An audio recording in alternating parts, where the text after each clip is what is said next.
Tokenmetrics is a cryptocurrency investment platform that helps users leverage machine learning to become better crypto investors.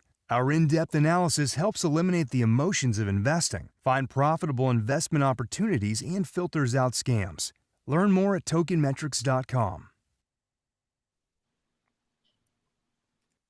We are live. Welcome to the Tokenmetrics Monday live stream. Silent Sandal, Taz, crypto student, welcome.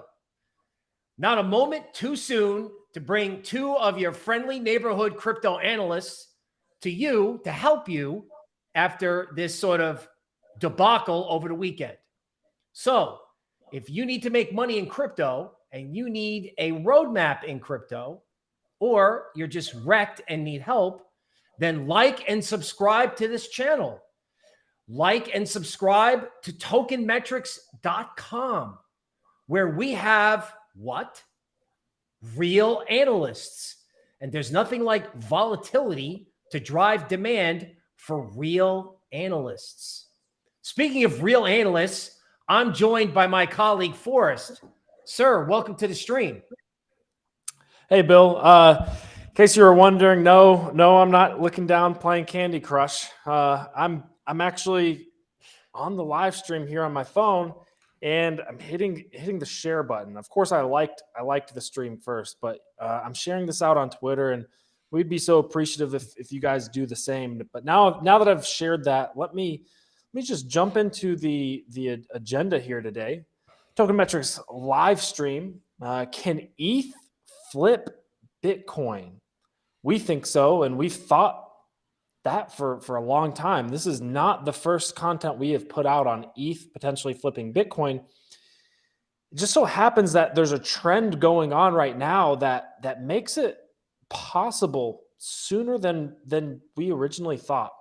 There's been a lot of talk about ETH potentially flipping Bitcoin next market cycle, but the way things are going right now, maybe it's sooner than you think and maybe sooner than we originally thought.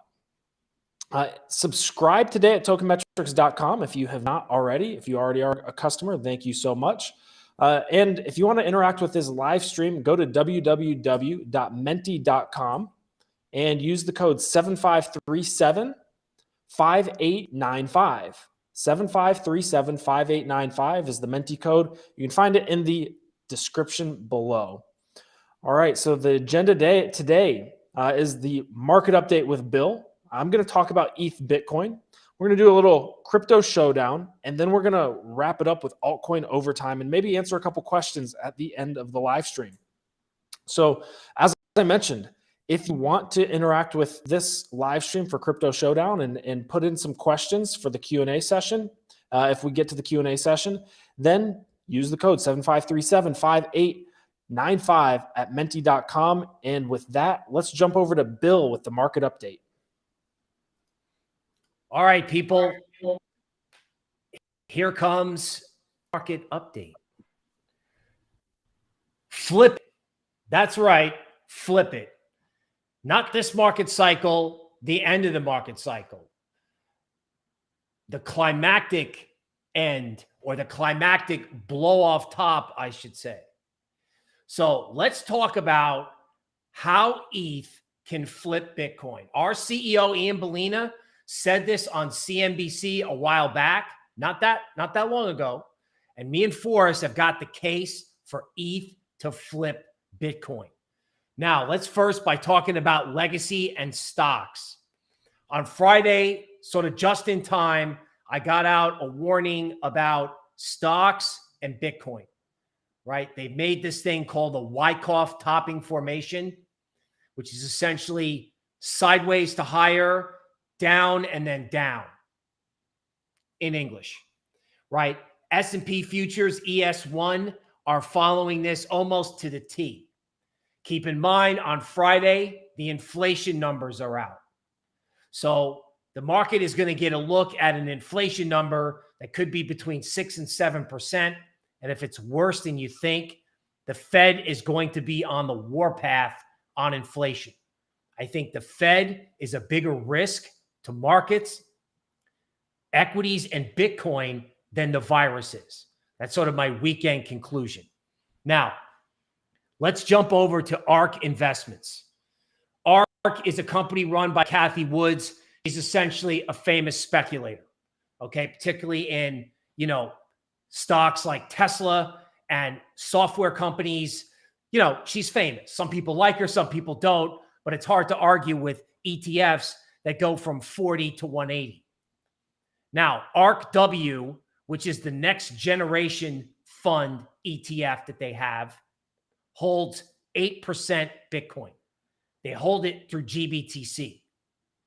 Now, as I look at this chart and as I look at what's going on in equities, what's happened in altcoins, what's happened to the version of altcoins inside equities, because if you're wrecked, and I know everyone's wrecked, they're actually wrecked in legacy. Now, let me just point this out. In legacy, when speculators get wrecked, they start hedging. They start selling because the holidays are coming and it's really tough to get caught long Bitcoin because, again, everybody, and I mean everybody, is long Bitcoin. So I call this the bowling ball out of a window formation where, it's like out the window, hits the ledge, and done. And these ARK investment trusts, or these ETFs rather, especially the ones that hold Bitcoin and Tesla, I have serious concerns that these things could drop a lot between now and the end of the year. Now, what does that mean exactly for people in crypto? So let's review what I just talked about. Inflation could be a problem. The Fed might be, not propping up equities anymore. And a lot of people in legacy own Bitcoin. So what are they going to do? Well, they're either going to dump the Bitcoin or they're going to sell CME legacy futures. They're going to hedge. They're just going to say, oh, I can't lose money in this, or I'm not going to get killed over Christmas. I'm just going to sell now. So if you're wondering what happened on Friday night, it's everybody in the crypto market, running in fear of the 800-pound gorillas coming in sometime before the end of the year. And everybody in crypto just said, I'm out. Now, back to the charts.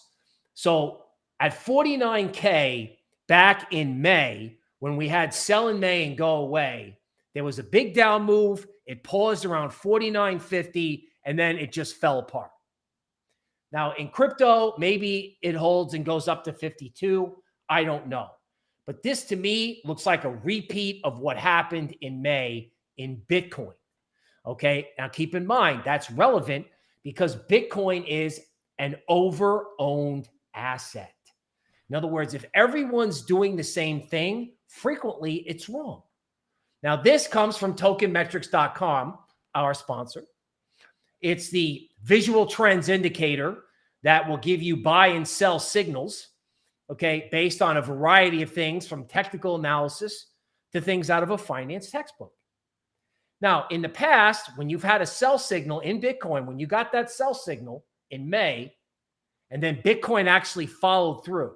So when I went back and looked at this, the sell signal in Bitcoin was actually around Thanksgiving, right? And then it just sat there.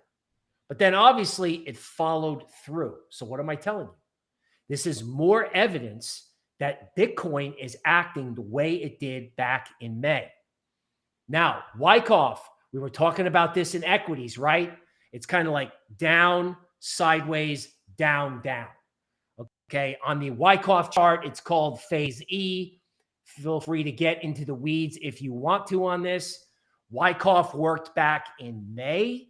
Wyckoff is still working now. Okay, I would say that if this pans out, you're probably looking at Bitcoin either at 39 or 35K at best.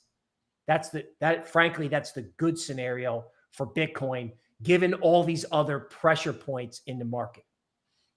Now, let's stop the doom and gloom, chill out and say, all right, well, there are people out there that might sell Bitcoin. Let's keep it at that, right?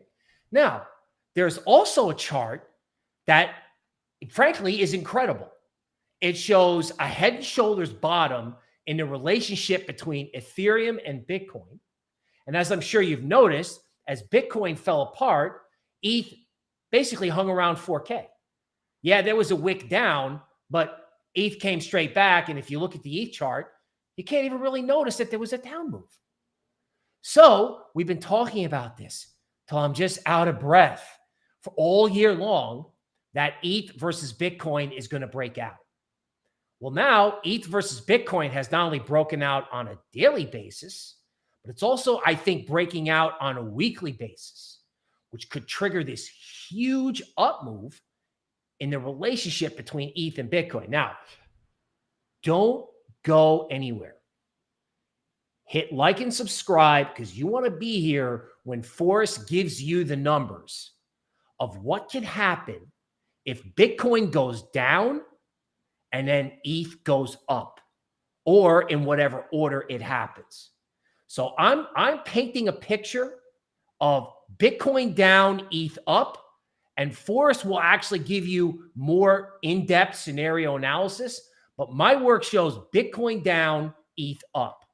So let's talk about the ETH up part to stay upbeat, because we are still pro crypto, obviously, right? We're all pro crypto. Ethereum shows it could probably get to 4,300 at a minimum. Ethereum is also traveling in an expanding triangle, an expanding range. Recently, Ethereum on that wick down to 3,500 kind of punched through the bottom, and it came right back. So what does that mean? Well, when something breaks out of the bottom of a formation and then comes back in, it's a false breakdown, which normally triggers a break out of the top end of the formation. So you're looking at this chart and you're saying, Bill, are you telling me ETH could take out 5,000? And I'm like, yes, I am telling you that. I'm telling you that ETH can take out 5,000. I'm telling you that that Bitcoin could puke to 3,500 and then ETH could take out 5K, period. It's as simple as that. In other words, everyone this year gave up on ETH. Everyone this year bought Bitcoin and bought everything but ETH. And wouldn't it be funny if the last 3 weeks of the year saw like the revenge of Ethereum? Let's go to Polkadot. Now we're going to be talking about big layer ones, where support and resistance is, and what it feels like for me personally to be analytically wrecked on some of these charts I was looking at. So if you had told me 2 weeks ago Polkadot was going to 24, I'd be like, well, gee, that'd be great. But I don't think I'm going to go on the air and say, hey, everybody, Polkadot's going to 24. It just wouldn't occur to me. But Polkadot has fallen to 24. Polkadot hung around 24 in June before doing some kind of climactic 2-month process where it washed everyone out. So I guess all I can say is I hope 24 in Polkadot holds if there's another flush lower in Bitcoin. Now, if 24 doesn't hold in Polkadot and there is this flush in Bitcoin to 35K, that's an opportunity to pick it up, that and other altcoins. In other words, Forrest will say it. Okay, I'll say it a different way. You want to think value investing, like outside of ETH, which may, hopefully holds above 3,500. But I think in the altcoin universe, you want to think value investing. So if they want to sell you Polkadot at 24 or lower, that's when you look at it. Now let's talk about the metaverse. All right, so the good news is I got part of the up move right. And then I was a little clumsy about when do you buy the dip? Okay. No, I got the dip because everybody, when Decentraland was at 5.5, if I said you'd be able to get Decentraland below 3, that would have sounded funny. Now somebody did get Decentraland below 3, and it's sitting on chart support at 337. Now it's just a guess, but if there's a delay in the drop in Bitcoin, in other words, if Bitcoin doesn't do its drop until the end of the year, there could be a trading play on the upside in things like ETH, Decentraland, and Sandbox. So you can lean on support at 337 in Decentraland if you want to do a 2-week trade. not hodl for the rest of your life, but do a 2-week trade. Because if the 2-week trade works out, okay, then you can maybe hold on to it. But I think you should take a short-term approach when buying the dip in any altcoin, really, outside of, say, ETH and the big layer ones. I think big cap Metaverse is also included in that area. But as I said, when Metaverse was going up, use risk management, protect yourself, stay tuned for altcoin overtime. I'll show you a couple charts as to why risk management is important. Sandbox. Wow. Okay. Got out at 8 and they wicked it down to 4 and they're sitting here at 5. My guess is that, if Sandbox is going to go up, you've maybe got anywhere from 3 days to 2 weeks to take advantage of a rally. If you don't want to deal with that and you just want to sort of wait for the flush lower in Bitcoin or buy it right at the end of the year, I'm okay with that too. I am. I'm okay with that. So you can trade it now and invest in it later, maybe the strategy you employ. Now, some more on Sandbox and some more on why ETH is holding so well. According to data that we've got, there were at least $3 million in NFT sales, okay, looking at digital land in the Sandbox universe. I think people are running out of Bitcoin and into like what they perceive to be safe haven or non-correlated. That means they don't have a mathematical relationship with Bitcoin and stocks. So they're looking at art, okay, Bored Ape, Sandbox, etc., all trading much higher like these NFT projects. People are flooding in to something other than Bitcoin. So that's ETH, NFTs, art, and Metaverse. Now, the Kraken Weekly Exchange Index, the Kraken indices that can be found at tokenmetrics.com have been extremely helpful on the way up in terms of finding good coins to invest in, trade, and hopefully, with good risk management, not get killed in. So interestingly, after all the volatility at the end of last week, what is the Kraken Index RAI looking at? ETH, Sandbox, Decentraland, and Avalanche. Okay? So ETH and big cap Metaverse is where our AI wants to be, and ETH and big cap Metaverse is probably where the trade is over the next 2 weeks, assuming the decline in Bitcoin takes a couple of days to manifest. Now, on the subject of ETH, let's just go with the idea that, after it's all over in Bitcoin and ETH sort of literally flips it, when ETH goes up, is there anything that we can look at that might go with ETH that's out of consensus? So I know that Solana and AVAX, of course, they're great trades. Everyone's doing them. Stay tuned for those charts in a bit. But is there any other insight that we could get? Now, going to tokenmetrics.com, I'm looking at the top 100 big cap coins that have the strongest mathematical relationship or correlation to ETH. And look what's in the list. Binance Coin, FTX. Hey, look at this. Cardano and Elrond. Interesting. A lot of these coins really, really beat up. I mean, Cardano was at 3 and it hit $1.24. So it unwound its entire summer rally. So ironically, if there is a time to actually buy Cardano, it's probably now not investment advice. So if you missed it, this might be the opportunity to take a shot with a stop below $1.20. Not investment advice. Binance Coin. Hey, I picked up on this, right? This thing actually held when the whole market fell apart. And it's just sitting there right underneath, that resistance from back in May. This actually didn't fall apart. Now, Others obviously did, but I'm still interested in Binance Coin. Now, FTX, this coin went from 84 to 41, right? It was kind of that bowling ball that fell out of a window. It went down, it went from 84 to 50 to 70 to 40. Now it's sitting here at 40. It's like, okay, is it going to go to 25? Well, I guess it could if Bitcoin blows up. But if you get an opportunity to pick this up cheap, then this might be something to look at along with all these other coins that I've mentioned. Because again, somewhere in this world, right? Yes, folks, I understand it's difficult, right? You're like, okay, Bitcoin could go down, ETH could go up, the stuff that follows ETH could go up.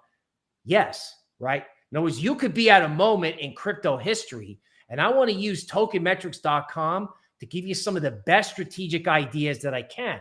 Now, check this out. Speaking of bargain shopping, Elrond goes from, 280 to 520, and then it goes from 520 back to 240. Hits its 62% retracement level at 242. Now, again, this is what happens when everybody comes in and takes profits at once. And it's an example of make them give you the coins at a discount. So if you missed some of these trades and you've got some ammo over the next 3 weeks, these are, or if there's stuff that you got to get out of and you're like on the next flush lower or on an ETH breakout, these are the coins I'm going to jump into. All right, folks, that's the market update. I know that you might be a little wrecked. So what we're going to try to do is look at the chat and take at least 1 or 2 questions. All right, I see somebody's asking about UFO.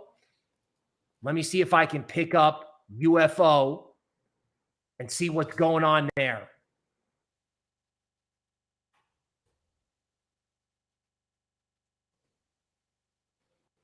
All right, I am going to share my screen. Wow, look at this chart. All right, people. All right, I can't necessarily share the chart, so here's what I can tell you. UFO went from, 4 zeros and 5 cents, right? Or 0.0005 to 0.0002. So when you have a metaverse play that gets wrecked that badly, that's the time to either dollar cost average in, or again, think about saying, okay, I'm going to let this stabilize for a day or two. And if Bitcoin falls out of bed at the end of the year and UFO goes down even more, then I'm going to turn around and try to grab it at that point. So just because it's down doesn't mean you have to buy it today because it looks really cheap. But it does mean the fact that it was way up and then falls apart and goes way down. I know, sounds simplistic, but at the end of the year, on Christmas Day in the Western world, would it be funny if you could open up your computer and your phone and the Bitcoin decline puts everything on sale? Something to think about when you plan what you're going to buy and what you're going to sell headed into the end of the year. Forrest, are you out there? I'm here, Bill. All right. We are going to turn this over to Forrest now. He is going to go through the Ethereum versus Bitcoin scenario analysis. Folks, don't go anywhere. Forrest, take it away. All right. So this market crash, while it feels like altcoins have just gotten destroyed, I want to start out by just showing you guys the altcoin dominance chart. Right? This altcoin dominance is just the percentage of the total cryptocurrency market cap that is made up of by altcoins. And altcoin dominance is actually doing extremely well, despite the fact that the overall cryptocurrency market cap has fallen. That is very strange, and it does not happen very often. So let's take a brief trip back in time to August of 2019, where we had this pattern, this big expanding running triangle pattern that usually ends up being extremely bullish, and in this case did manifest as bullish price action or bullish action for altcoin dominance. Then Bitcoin crashed. But in May, actually, let me get rid of that. In May, when Bitcoin crashed, what happened to altcoins when Bitcoin crashed? What happened to altcoins? Altcoin dominance crashed as well. Altcoins got destroyed, right? And then fell into this consolidation pattern. Well, we've broken out of this consolidation pattern, and it's because despite Bitcoin falling, ETH is holding up the rest of the market. In terms of total cryptocurrency market cap, we're only down 28%, give or take. I want to take you to down another trip back in time to the previous market cycle, where halfway through the market cycle, in terms of total cryptocurrency market cap, over the course of several weeks, right, 4 or 5 weeks here of red candles that ultimately bled down 40+% in terms of total cryptocurrency market cap, followed by a new all-time high, right? And then followed by 2 more weeks of red candles that were 45% downswings. So everyone's freaking out and screaming bear market, bear market, bear market, despite the fact we're only down 22% in total cryptocurrency market cap.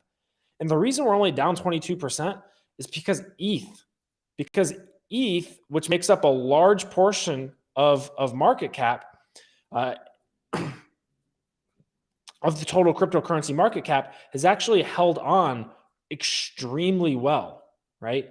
So ETH price action here, the key support level, this key margin pressure level that we've talked about this on probably every live stream and every episode of Crypto Foresights for the last several months, about $4,000 being a big support level. Yes, we did wick below it when the market panicked, but guess what? There were a ton of buyers waiting in the waters down here to bid Ethereum back up over $4,000.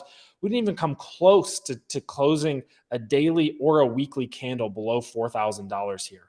Right, we're currently pumping up at 4,274, 4,300. Like Ethereum, if we zoom out here, this to me does not look like a bear market at all. This looks like a strong bull market, a very strong uptrend with a little correction, little 17% correction. So while Bitcoin, yes, has been suffering, I think people are just starting to recognize, individuals, retail, and institutions are realizing that Ethereum is significantly undervalued in comparison to Bitcoin, and Bitcoin may be overvalued in comparison to Ethereum, right?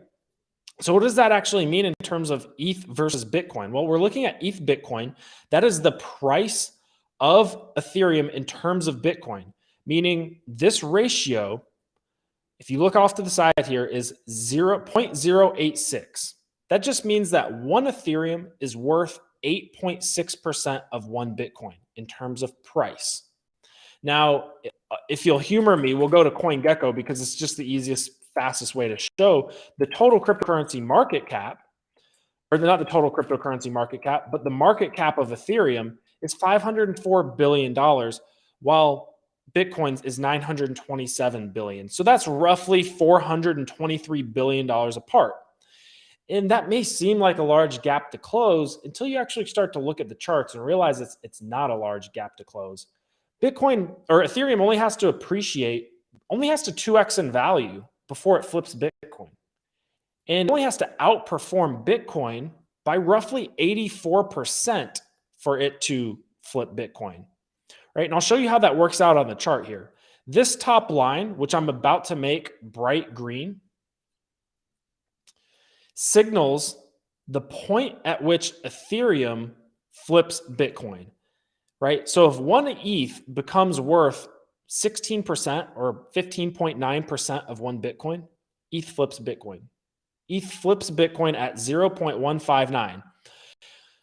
Let me simplify it even further. If we see bars go above this level, ETH flips Bitcoin, right? So is that possible? Well, in order for that to happen, this ratio only has to increase. ETH only has to appreciate against Bitcoin by 84%. When's the last time that it appreciated by 84%? Well, earlier this year. In fact, if you take from December 25th, Christmas of 2020, so we'll take it pretty much the first 140 days of 2021, Ethereum appreciated 266% against Bitcoin in 140 days. 144 days, or 140 days, and then Bitcoin just crashed, right? Bitcoin crashed, brought altcoins with it. Now all of a sudden, Bitcoin has crashed again.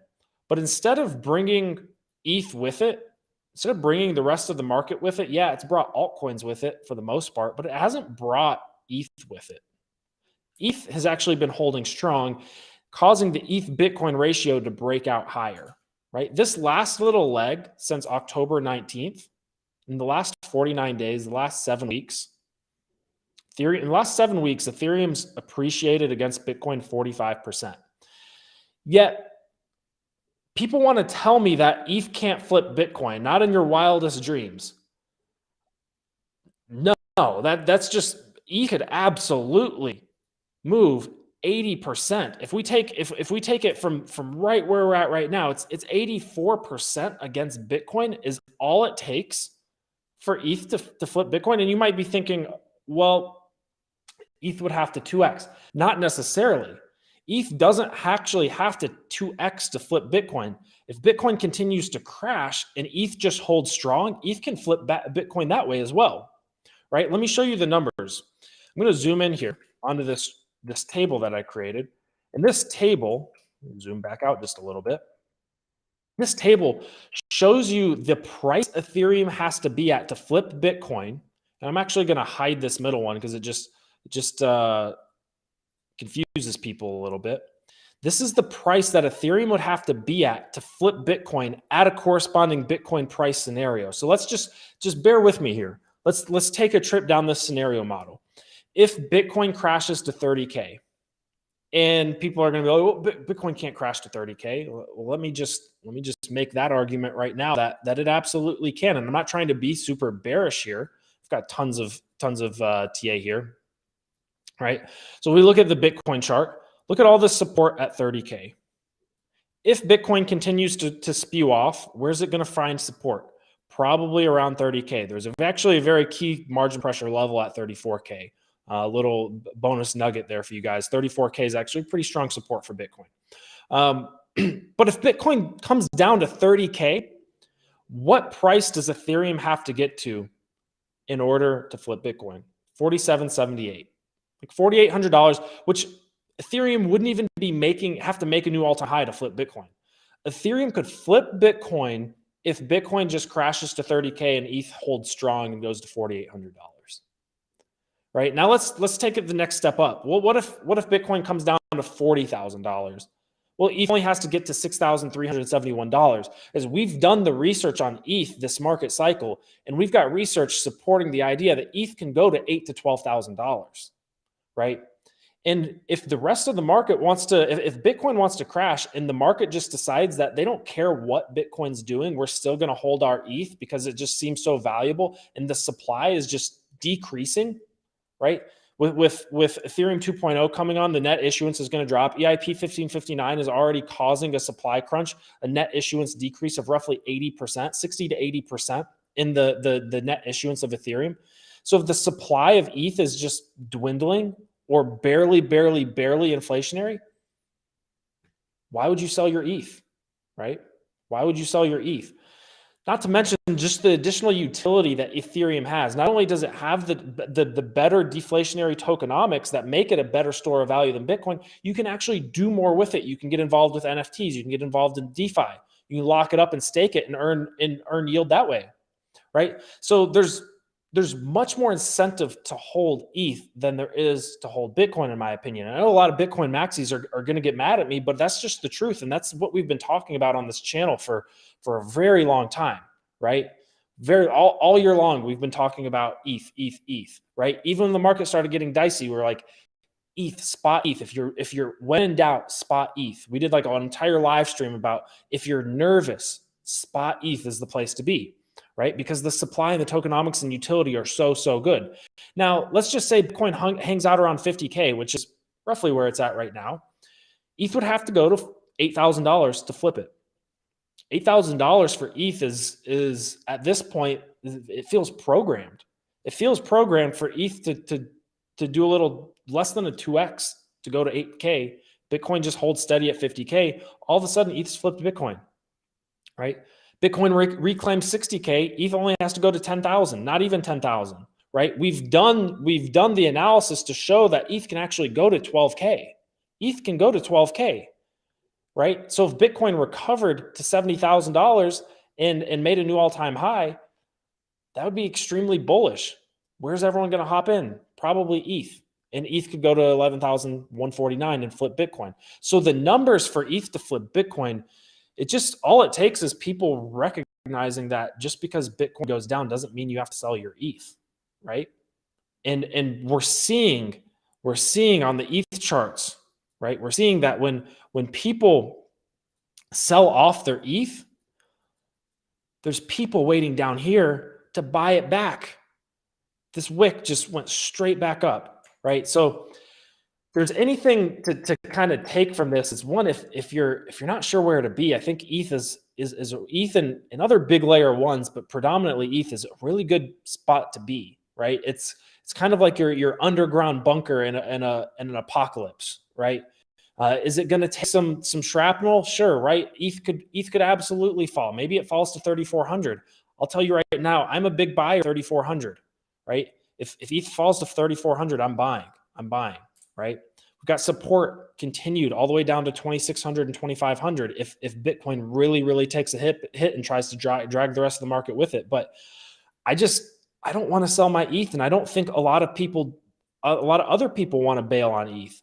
They've kind of made the decision mentally, if we're going into a bear market, I'm not going to sell my ETH. I'll just hodl through it, right? Well, if everybody just decides to hodl their ETH through the bear market and no one's selling, ETH doesn't go down in price, right? If there's no sellers to drive the market down and everyone's just an ETH hodler, well, that just doesn't go down, right? So yeah, I mean, of course it can go down, but the bull case for ETH right now looks really good. Now, the last piece of analysis I'm going to give you is this 4-hour chart, right? There is a pattern developing on the 4-hour chart that I want to make sure you guys see. And it's a similar pattern to what we saw in altcoin dominance, this expanding running triangle that ended up causing or leading to the altcoin dominance expansion, right? That is an altcoin alt season, right? Now on the 4-hour chart, what are we seeing with ETH? We're seeing this same expanding running triangle pattern that could bring ETH to explode, right? And I believe Bill already showed you something very similar to this, but I just wanted to draw it to your attention, right? The target would be like $5,300 for ETH, right? So with that, we are going to jump back into the live stream here. And we're going to jump right into Crypto Showdown. So after and I lost my camera there, it just came unplugged. But after I just kind of talked about ETH, we're going to do Crypto Showdown, and we're going to see where people are most bullish, right? What is your top altcoin pick for December? Are you going into ETH, or are you going to not give up on Solana and AVAX and stay a little bit more exposed to maybe something that could be a little bit more volatile, but maybe even a little bit more rewarding if we do go back into an alt season and see alts separate and detach from Bitcoin? So, Bill, what do you have for top altcoin pick for December? What do you have for Crypto Showdown? Okay, so let's talk about that. I want to do something unusual into the end of the year. So my answer is ETH, and here's why. I want to do the trade that I think everyone else is not doing. So if everybody's been long Bitcoin and buying ETH alternatives, I think those trades are going to come back next year. Okay. But I think in the short term for December, I think it's actually going to be ETH. So I'm going to vote ETH, knowing that, Solana and AVAX are, top of the line coins with cool charts. I'm going to go ETH too. I mean, how could I go with anything but ETH after the segment I just did and watching it, just like if we cut back over the chart here, just watching it pump, despite the fact that the rest of the market seems to be in shambles, watching it pump off of $4,000, 8% all the way up to $4,300. How do we go with how do we go with anything but ETH here? Yeah. I mean, if we see the market recover, Solana and AVAX, I think will both do extremely well. But I think the safe bet here is probably ETH. So with that, I'm gonna reveal the results here, and hopefully we didn't bias it too much. We got ETH and AVAX. All right, I'm a fan of AVAX, and you can actually get it at a considerable discount compared to recent prices. I think you could have picked it up for $80 recently. All right. Now we have altcoin overtime with Bill. All right. Thank you, Forrest. So before we start altcoin overtime, let's sum up what you've heard. If the market goes down, ETH can probably go down a little and Bitcoin could go down a lot. If the market goes up, Bitcoin may go up a little and ETH could go up a lot. Now, when it comes to altcoins, Forrest and I, got together before the stream, and here's the theme. Make them sell you or grab those altcoins at discounted prices, right? Don't FOMO into an altcoin just because you see a green day. So with that said, let's get to altcoin overtime. Galaxy Digital, okay, the stock I love to love. 3 or 4 days ago, I noticed that this pattern where it went way up and then crashed looked a lot like May. Okay. And guess what?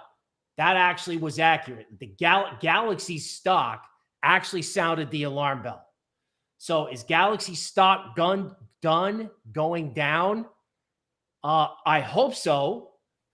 But with Bitcoin, it kind of scares me, right? Galaxy was right around this level. And then Galaxy went down and then consolidated and then went down again. So I think that the price action in Galaxy is an ongoing warning about Bitcoin headed into the end of the year. UFO Gaming for Q&A. So we hear you out there. Okay. So we're looking at 232 and 4 zeros is the 62% retracement. So basically, if you missed this whole trade, it's actually come back to where the trade started. So this is a highly speculative play, right? So you may be wrecked in this. And if you are, I feel you. I feel for you because it happened to me back in May, really bad.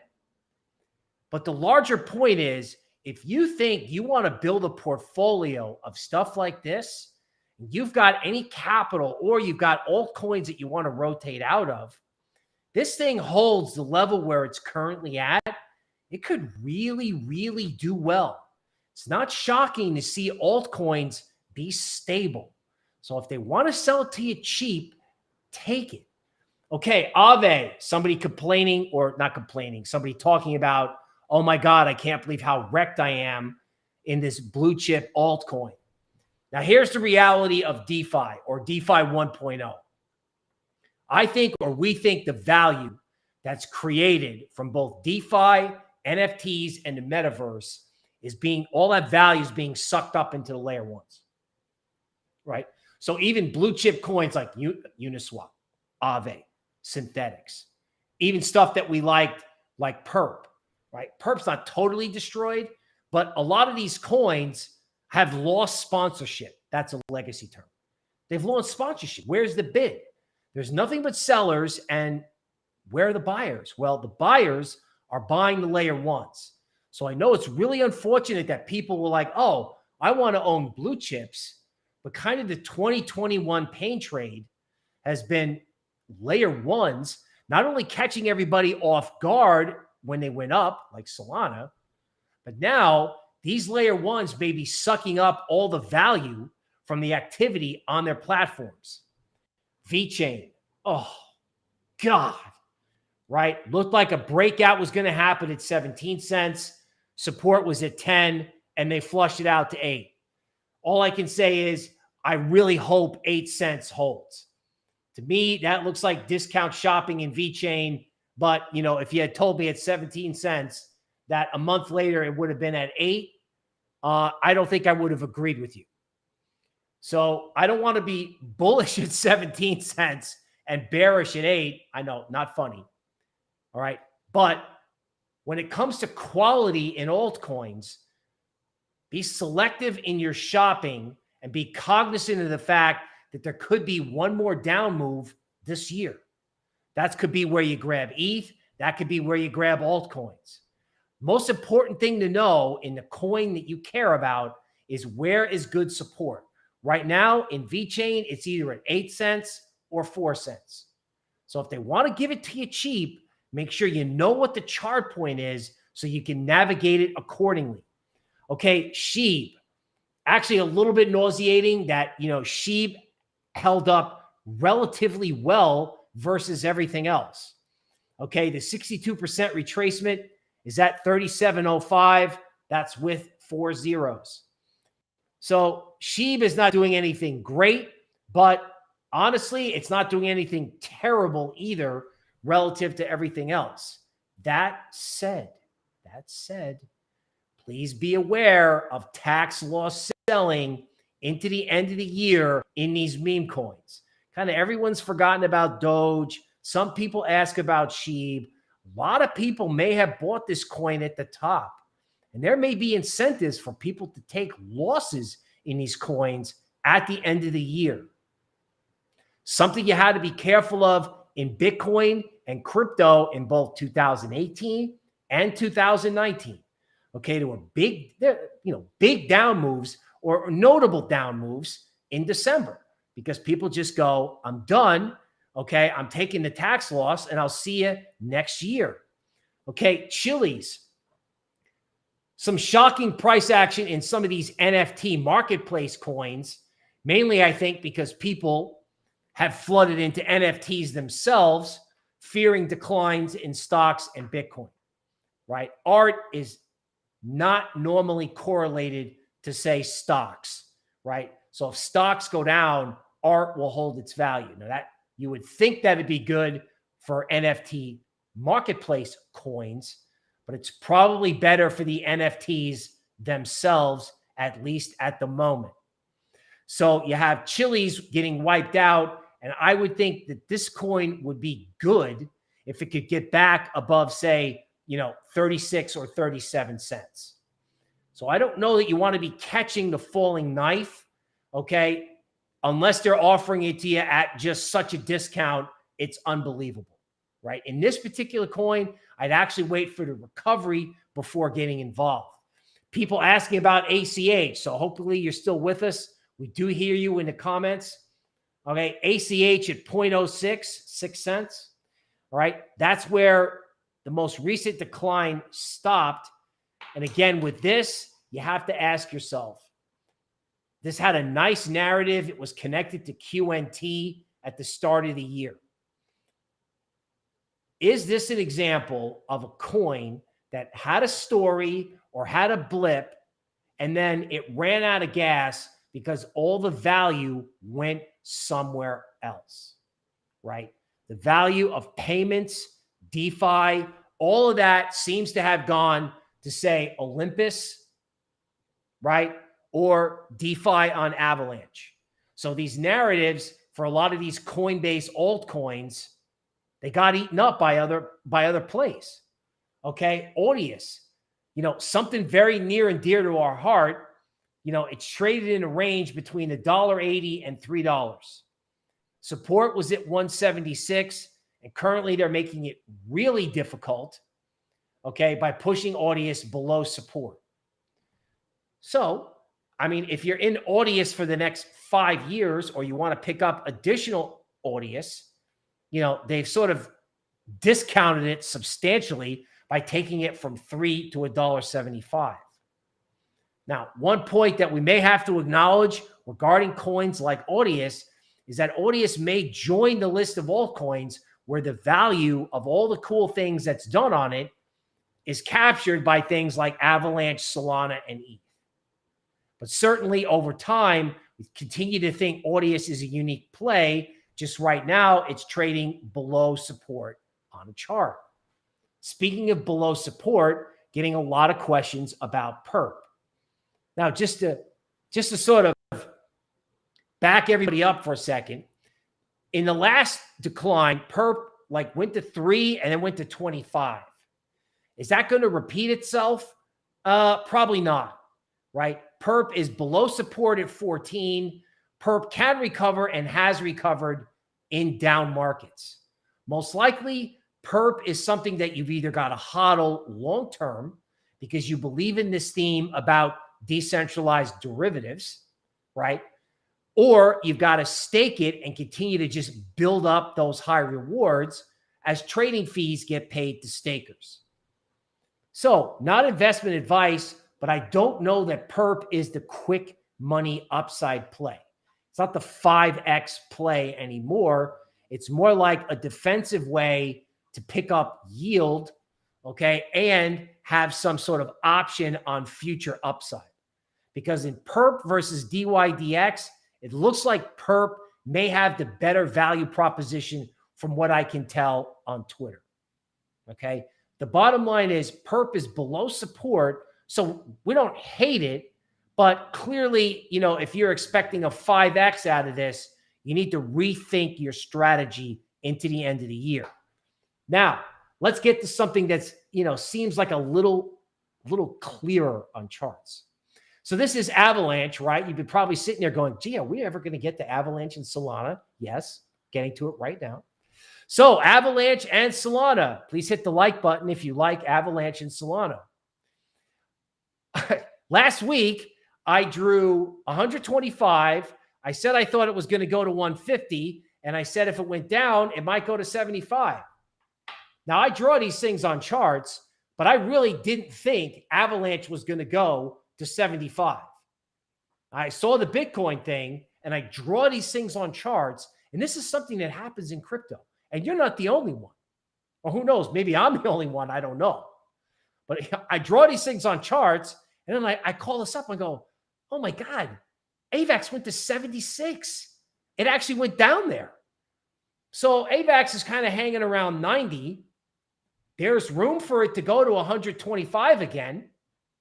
I don't know if it's got that kind of gas or got that kind of legs, but, remember, we're sort of talking about this weird game where at some point Bitcoin's going to go down and at some point ETH's going to go up.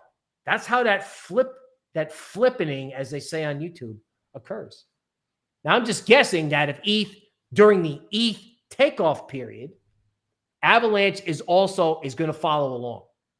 The layer ones they're going to take value, take market share, take market cap, potentially away from Bitcoin. It's not that we hate Bitcoin, folks. We like Bitcoin. It turned out to be the future of money. So the question is, what price should it trade at? What price should it trade out, given that, it's almost it's a legacy asset now. It's not just crypto. It's moved by big players.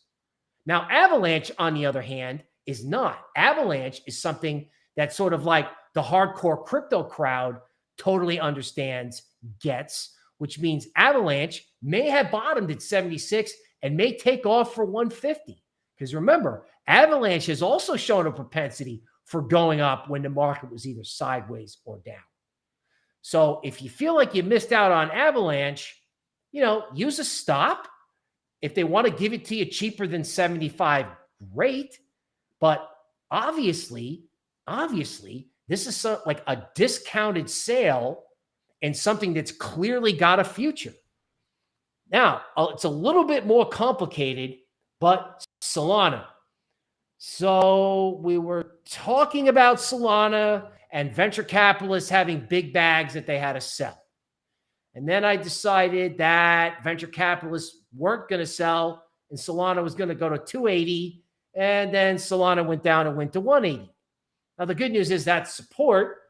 And the other piece of good news, I think, is that you're not the only one who gets wrecked or gets it wrong in this market. I know it feels like you're the only one, But that's not true. It's not. It's crypto. We're all in this together. And I want you to remember that. So as I look at Solana, I'm like, okay, well, I'm really glad that 180 held. That's good. But if these venture capitalists don't cave and don't sell, Solana could go back to 255. Now, remember this. If Solana runs into selling pressure, simple profit taking, that's probably, that capital could move into either Avalanche or into ETH. So the trade all year was Solana. But one of the things I'm trying to tell you is that the trades that worked all year may not be the trades that work in the last 3 weeks of the year. So yes, Avalanche has done well, but Avalanche and ETH seem to have more upside than any other coin that I can draw up. Now, there was a lot of pain in XRP in the chats prior to this decline. So my heart goes out to these people. I know it was kind of like a rebel against the government type of trade, but the fact of the matter is the Fib circle analysis worked. The resistance at $1 was strong. The good news is buyers did react and there was support down at 57 cents. Most likely in XRP, 57 cents to 90 or 60 to 90 cents is probably the range for the foreseeable future, you know, notwithstanding some sort of legal positive catalyst. Casper, okay, the most wrecked trade of the year. Possibly the most wrecked trade I've ever seen in crypto ever, based on, you know, the sort of the fundamental and the technical computer science aspects of this, the enthusiasm for when it came out, and the level of the crash that followed. Now, when I've covered this in previous altcoin overtimes, people in Casper were like, hey, is this done? And I was like, well, maybe, but let's wait to see if green candles show up. Let's wait to see if on a dip, like we know sellers are trying to get out, but let's see if there's someone underneath. And lo and behold, on 2 terrible down days in the market, there's green candles in Casper. Wouldn't it be funny if Casper mooned into the end of the year? If everyone who was going to sell it already sold it. Now, I know that's probably a little bit too bold, but it really would be ironic or confirmation that the stuff that, you know, we're about to enter this world where things flip around. We talked about ETH flipping Bitcoin. We talked about things that did well, maybe not doing so well. We talked about things that are under-owned, getting, you know, more buyers, more people coming in. That's Avalanche. Stuff that got wrecked, that's, you know, that has a story. Casper coming back. Okay, speaking of stories that got wrecked, wow, is this annoying, right? There was this whole dance between 8 and 9, and I was like, wah, wah, wah, wah, wah, wah, about near, and then the thing turns around and goes to 6. I could have been like, yeah, you know what? Just hang out in near, wait for the market to get wrecked and pick it up at the 62% retracement right around 6. That way, when the layer 1 rally starts and everybody who was long near is stopped out and has given up, near is going to go to 20 because everyone liked it. Everyone was long it. Everyone got stopped out. So what happens when it turns? Now or at the end of the year? Right? In other words, you have to ask yourself. It's like what Forrest told me before the stream. Make them give it to you at discounted prices. Well, if 8 or 9 was support and they're giving it away at 6, and you see that again, not investment advice, but the layer 1s are what's going to capture value from Bitcoin. So it's not that we love anything or hate anything. We don't. It's crypto. We love everybody. We like it. We like you no matter what coin you're a fan of.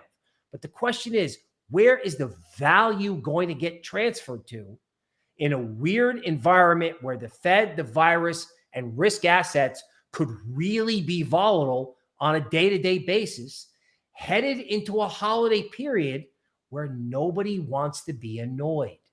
That's what happened in something like Near. People were like, oh, you know what? I love this, but I'm stopped out. I'm done. They just gave up. They gave up. And I never honestly would have thought that you would have looked at this and gone, oh, yeah, just wait for him to puke it down to 6. Nobody thought that. That's why it happened. Nobody thought that. Okay. Now, Vulcan. Oh, my God. Can you believe this thing? Thank God during the Metaverse trade, we talked about using risk management. This is unbelievable. From 8 to 20, from 20 to 48, and then from 48, a wick down to 18. I mean, I understand. And if you bought the dip underneath 48, I understand your pain. This happened to me in a coin called Alpha, where I had it staked. Alpha went from like $2 to 30 cents. The way Vulcan went from 48 to 20. Just disappeared. So I get it. Now, if Vulcan is a high quality metaverse play, and you've still got people who are selling it, or you've got people who, may give up on this thing, you may be able to get this at 18 or 20. I don't know that you have to come in and pay up really for any of these metaverse coins. You can trade them for the next 2 weeks. But if we're expecting say one last drop in Bitcoin before there's the huge rally in ETH, maybe that gives you a chance to get in on Vulcan, right? Because this decline was so fast. I think the reason it was so fast is because, people didn't have time to get out. So I know this is painful, anybody for who's got this trade. But at the end of the day, some of these metaverse plays into the end of the year, it may be like an after Christmas or after holiday sale. Speaking of after holiday sale, RMRK, I'm looking at a short-term chart encouraging that 36 held. So this was at 68. Our fundamental analysts have targets for this at either 75 or above 100, not investment advice. So because this is a small and mid-cap coin, you may have people out there looking to buy any and every dip in this. So it may bounce, and then if there's a decline in Bitcoin later, I think that's going to be the true test as to whether or not the fundamental story in this is real.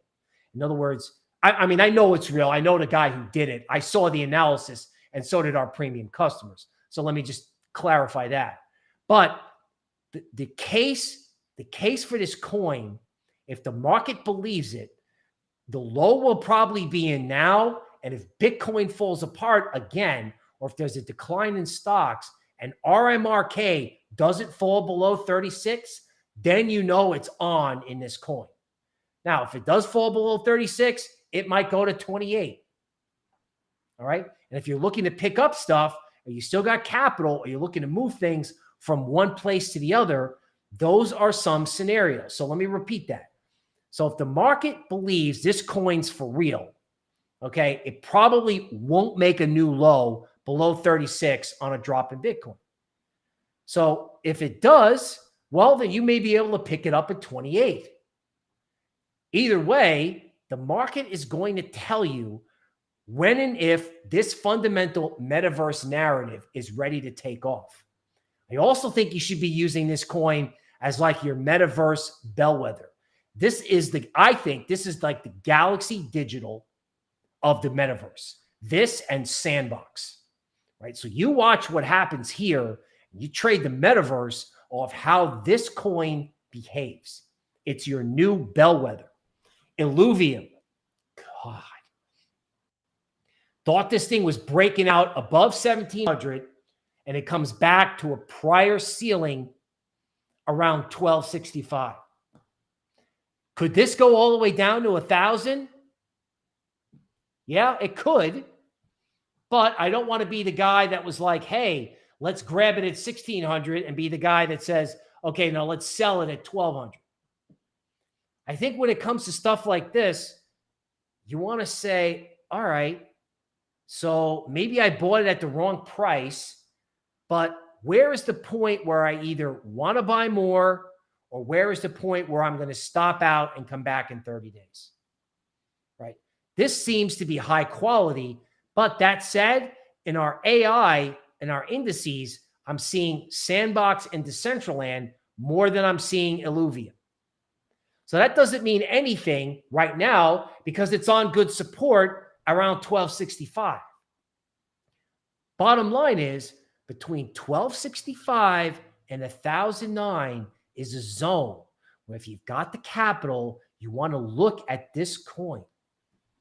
Because if it's Bitcoin down and then ETH and layer ones up, these big cap metaverse coins, if they already aren't on sale, if there's a further markdown, you definitely want to be there. You want to be there. Okay, Phantom. Oh my God. Phantom. This thing was at like 2 something. I'm like, it could go to 4 something. And I look at this chart and I'm like, Phantom went to $1.42. It went to the 62% retracement of the whole moon for the year. Speechless. When have I been speechless? Anybody who's listened to this show, when do I ever stop talking? Never. Speechless in Phantom. The bottom line is at $1.42, this layer one is interesting. A couple of our fundamental analysts think trading on Phantom is as frictionless or as easy and cheap as it is on Avalanche.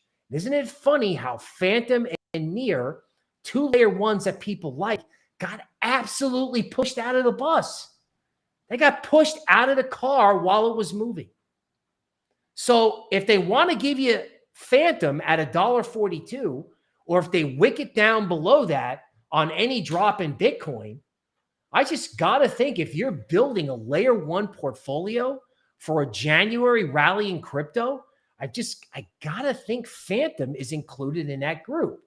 Now, Axia, kind of a new cryptocurrency, very highly rated. A lot of customers searching for this on tokenmetrics.com, our sponsor. Notice how this trade's really strong.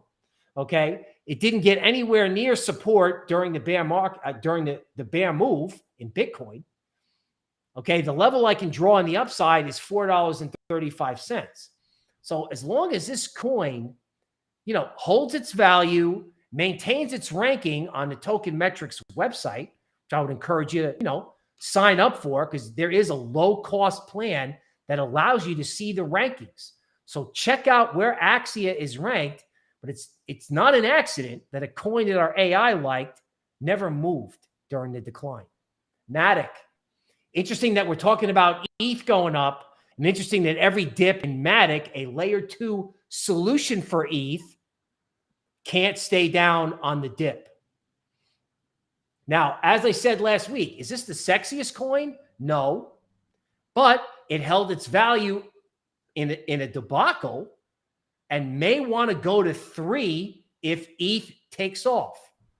So we don't know which is going to come first, the ETH takeoff, the Bitcoin decline, and of course there's the other scenario where, it kind of all goes down together, but we're not going there today. Where we're going is something's going to go up after Bitcoin goes down, or vice versa. Matic could be one of those coins that goes up along with ETH.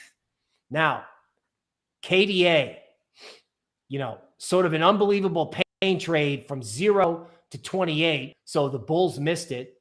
And then the bulls try to buy the dip and they get stopped out at 18, 14, and it goes all the way down to the 62% retracement at 11 and wicks down below 10.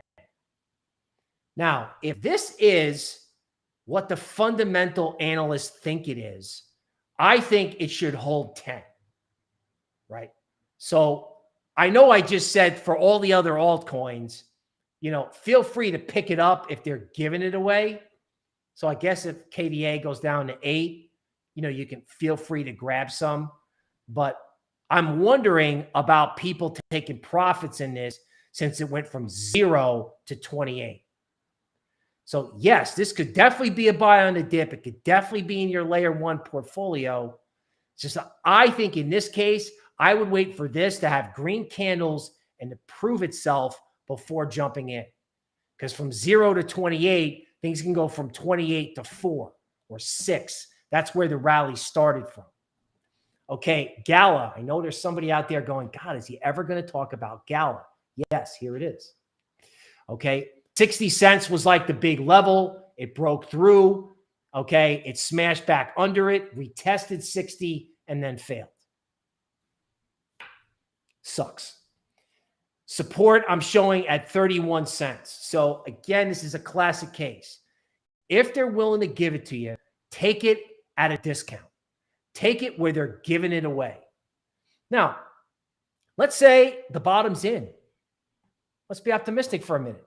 Let's say the bottom's in. Well, this thing looked just fine above 60 cents a couple days ago.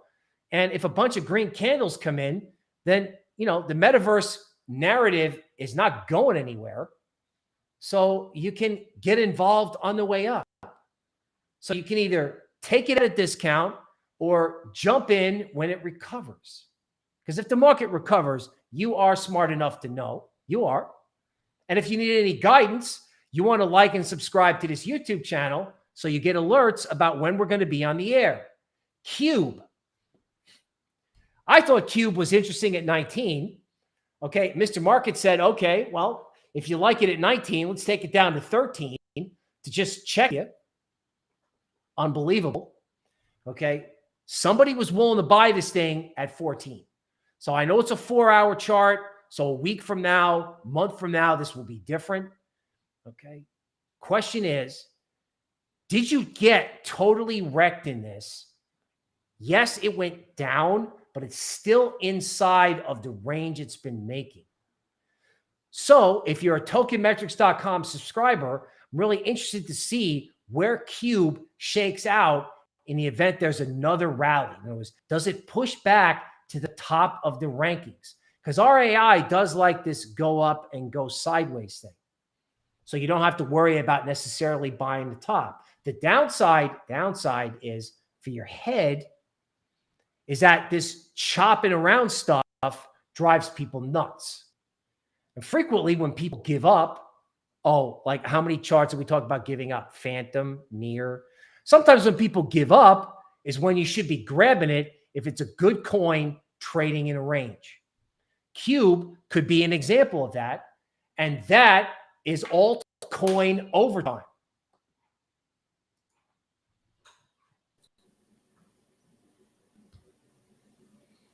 All right, Forrest, are you out there? I'm here, Bill. All right. I know I'm always asking you that. I know you're out there. Why am I doing that? All right. So I believe you've got Menti there, and you're going to take 1 or 2 questions before we sign off. Sure. So a couple questions here. First one is, do you think ETH can have a blow off top before or instead of Bitcoin? Yes. I mean, that kind of sums up kind of our take on the market today. Maybe Bitcoin does come back. Maybe it does. It's starting to bounce already. It's over 50K right now. Could be a dead cat bounce. Regardless, ETH just looks like the better play, and it has for the last year, for the last over a year. If you take it from December of last year, of 2020, the first 140 days, ETH outperformed Bitcoin by 266%, right? It only has to outperform Bitcoin by another 85% to flip it, right? So yeah, absolutely. I do think that ETH could get the blow off top, even without Bitcoin getting a blow off top this market cycle. Another question on how do you chart DAO coins like Olympus DAO, Wonderland, Time, and Climate DAO? What I tell people is look at the market cap. Because they're kind of rebase tokens, you don't really want to chart the price action because they're trying to rebase and they're essentially trying to be stable in some way or another. And the price can be very erratic. You want to pay attention to their market cap. So you can go to CoinGecko, or even you can go to like CoinTrader Pro and plot out their market caps. And you want to be looking at the funds that are coming in. But I'd be a little bit wary. If you have a trading strategy that uses technical analysis, I wouldn't necessarily apply that or try to apply that to some of these rebase tokens like Olympus DAO, Time, Climate, right? It's just they're not going to trade as much on technical analysis. Usually, the strategy you want to go with if you believe in these projects is to just get in and stake. Just get in and stake and earn those high APYs. Next question is, what are your thoughts on the biggest airdrop in history? Richard Hart is forking Ethereum, full system state, meaning everyone will receive a copy of their ERC20 tokens on the new network. I'm honestly not the biggest fan of that. I haven't done a ton of deep research into this project, but so what if they fork, Audius, right? And you get your Audius tokens on the Pulse chain, right? It's going to be called Pulse chain. If Audius doesn't decide to do anything with those tokens or continue development on that chain, then it really doesn't do anything for Pulse chain. So I'm just going to stick to Ethereum and not get caught up in hype around a project that's probably not going to see long-term success, at least in terms of people wanting to develop on it. Now, if I see developers go on Pulse chain and a lot of good quality projects and VC money back projects that are being built on Pulse chain, which we're not seeing yet, but if we start to see that, okay, then maybe we'll talk about Pulse chain. But in the state that it's in right now, I'm personally staying away. Are DeFi tokens still a good hold, Alpha, Perp, Siren, or would it be wise to sell them to buy Metaverse tokens, even if it implies taking a loss? That's a tough one. I personally still hold my Alpha and Perp. The staking rewards on both are fantastic. Alpha also has a launch pad. So if you're staking your Alpha, you're earning beta tokens, you're earning game or GuildFi tokens, I believe, as well as P-Stake. So there's whatever tokens launch on Alpha's launchpad, you're also earning some of those tokens as well while you're staking. So like Bill was talking about earlier, Perp can just be a simple yield play where you're staking the tokens and you're earning the reward. Now, Perp just did launch their version 2, which is using Uniswap version 3 concentrated liquidity to trade those perpetual contracts. So hopefully we'll see trade volume spike on Perp, which could lead to Perp's price increasing as well. So other than that, we've got a lot of either very, very specific questions or questions that we've already answered. So that's going to wrap it up for us. All right, folks. Hopefully that was helpful and we can offer guidance all throughout the week. The market update on this channel will be every day for the rest of the year, minus maybe a couple days around Christmas. So we will be here for you. Okay, please like and subscribe to our channel. All right, that's it for today. On behalf of my colleague Forrest, this is Bill Noble from Token Metrics. I will see you tomorrow.